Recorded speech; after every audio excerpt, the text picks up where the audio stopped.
Hello everyone and welcome to my channel. तो last video में हमने हमारी न्यू एनसीईआरटी का इंग्लिश कावेरी का पार्ट फर्स्ट हमने इस चैप्टर का कंप्लीट कर लिया था। इस वीडियो में हम पार्ट सेकंड पढ़ने वाले हैं। तो आधी रात को मेरी 62 ईयर की जो दादी थी वो मुझे बता रही थी, 12 ईयर ओल्ड मुझे बता रही थी अपनी लाइफ की स्टोरी। ठीक है, क्यों बता रही थी मुझे समझ नहीं आ रहा था। I could not understand but I knew I loved her immensely. There has to be some reason why she was talking to me. तो मैं इतना जानती थी but I knew I loved her immensely. मैं बहुत ज्यादा उनसे प्यार करती थी, एक्सट्रीमली प्यार करती थी, बहुत प्यार करती थी। तो कुछ ना कुछ तो रीजन होना चाहिए कि वो मुझसे क्यों बात कर रही थी। I looked at her face. मैंने उनका चेहरा देखा और चेहरा कैसा था? बिल्कुल दुखी था। It was unhappy. और उनकी जो आंखें थी वो टीयर्स से फिल थी, आंसुओं से भरी हुई थी।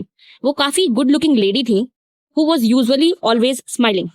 हमेशा हंसता हुआ चेहरा जब अचानक से रोने लगे तो देख करके अच्छा नहीं लगता ना। Even today I can not forget the worried expression on her face. Even today यानी आज भी मैं उनका वो परेशान एक्सप्रेशन उनके चेहरे पर नहीं भूल पाती हूँ।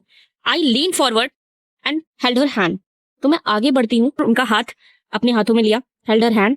अवा डोंट क्राई, अवा रोइए मत, can I help you anyway? क्या मैं आपको किसी तरह हेल्प कर सकती हूँ? कहती हैं yes I need your help. हाँ मुझे तुम्हारी हेल्प चाहिए। तुम्हें पता है जब तुम दूर चली गई, व्हेन यू वर अवे, तो वो किसी शादी में गई थी ना, तो वो कहती है कि कर्मवीरा जो है हमेशा की तरह जैसे वो आती है वो आई। उसी मैगजीन की बात हो रही है। I open the magazine. मैंने मैगजीन ओपन करा। I saw the picture that accompanies the story of Kashi आती and I could not understand anything that was written. तो मैंने हमेशा की तरह जो मैगजीन आई उसको देखा, पिक्चर को मैं देख रही थी जिसमें काशी यात्री की पूरी स्टोरी थी, पर मैं कुछ भी नहीं समझ पा रही थी जो भी लिखा हुआ था। Many times I rub my hands over the papers wishing they could understand what was written. बार बार मैंने अपने हाथों को पेजेस पर रब किया, ये सोच करके कि मेरे हाथ समझ जाएंगे कि पेपर पर क्या लिखा है। बट मुझे समझ नहीं आया। But I knew it was not possible. But मुझे मालूम था ऐसा नहीं हो सकता, ये पॉसिबल नहीं है। ठीक है, if only I was educated enough.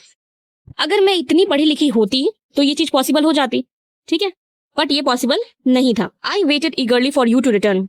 मैं तुम्हारा बेसब्री से इंतजार कर रही थी कि तुम वापस आ जाओ। I felt you would come early. मैंने बेसब्री से इंतजार किया तुम्हारी वापसी का, कि तुम जल्दी आओगी। इवन मैंने तो ये तक सोच लिया था कि मैं विलेज ही आ जाऊं और तुमसे बोल दूं कि मेरे लिए रीड कर दो। Have asked somebody in this village but I was too embarrassed to do सो।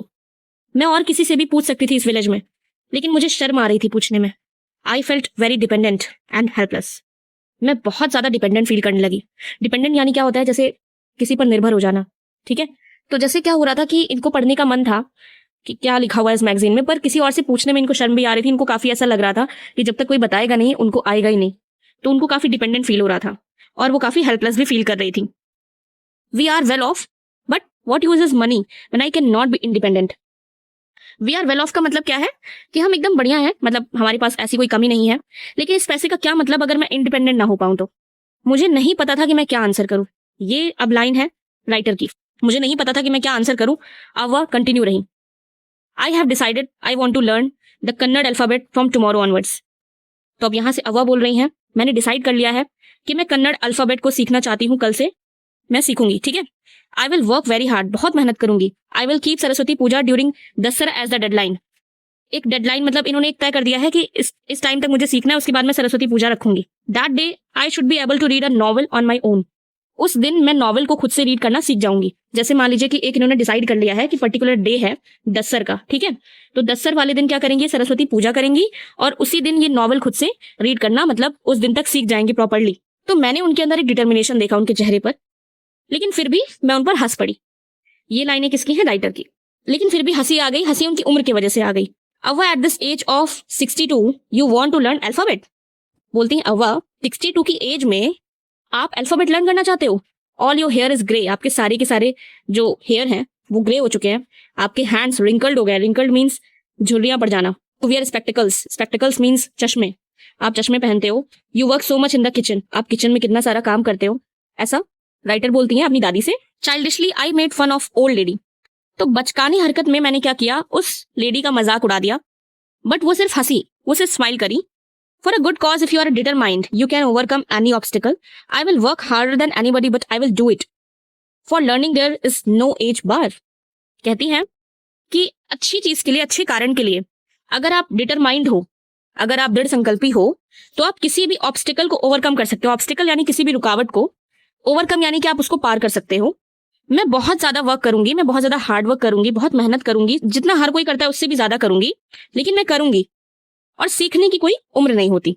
अगले दिन से I started my tuition. Avva was a wonderful student. तो राइटर कहती है अगले दिन से मैंने ट्यूशन स्टार्ट किया और अव्वा काफी वंडरफुल स्टूडेंट रही। Amount of homework she did was amazing. जो होमवर्क वो करती थी, जितना करती थी, बहुत अमेजिंग, बहुत अच्छा था।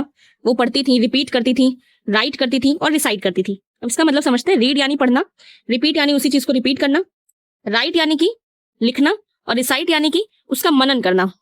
ठीक है, उसको रिवाइज करना, मनन करना, चिंतन करना। I was her only teacher and she was my first student. मतलब कह सकते हो उनकी पहली टीचर या उनकी पहली और ओनली टीचर। सिर्फ मैं ही उनकी टीचर थी और वो मेरी पहली स्टूडेंट थी। Little did I know then that one day I would become a teacher in computer science and teach 100 of students. तो क्या मेरे जैसे बच्चे को पता था कि एक दिन मैं एक टीचर बन जाऊंगी कंप्यूटर साइंस की और 100 ऑफ स्टूडेंट्स को पढ़ाऊंगी? बिल्कुल भी नहीं। The Dasara festival came as usual. Secretly I bought Kashi Yatri which had been published a novel by that time. Dasara festival आया और सीक्रेटली, बिना बताए, मैंने क्या किया, काशी यात्री को मैं लेके चली आई, जो नॉवल उस समय पे चल रही थी। My grand mother called me to the puja place पे बुलाया और मुझे बिठाया स्टूल पर। फिर उन्होंने मुझे गिफ्ट दिया, फ्रॉक मटेरियल, फ्रॉक दिया मुझे और उन्होंने कुछ अनयूजुअल सा किया। क्या हुआ? वो बैठी, टच माई फीट, वो नीचे झुकी और उन्होंने क्या किया, touch my feet. Touch my feet means मेरे पैर छुए और मैं सरप्राइज हो गई। And taken aback means surprise by something unexpected, means सोचा भी ना हो ऐसा हो जाए, उससे सरप्राइज हो जाए। तो एकदम मैं बिल्कुल ऐसे सरप्राइज हो गई कि ये क्या हो गया। Elders never touch the feet of youngers. तो मैंने क्या किया, मैंने अपने पैर झट से हटाए और मैंने बोला कि बड़े कभी भी छोटों का पैर नहीं छूते। We have always touch the feet of God, elders and teachers. तो कहती है हमने हमेशा से भगवान का, अपने बड़े का और अपने टीचर्स का पैर छुआ है। We consider that as a mark of respect. और ये तरीके का बहुत अच्छा ट्रेडिशन था, बहुत महान ट्रेडिशन था। लेकिन आज कुछ रिवर्स हो गया, आज इसका उल्टा कैसे हो गया? इट वॉज नॉट करेक्ट, ये बिल्कुल भी सही नहीं था। वो कहती है मैं अपने टीचर का ही पैर छू रही हूँ, नॉट माई ग्रैंड डॉटर, अपनी पोती का नहीं।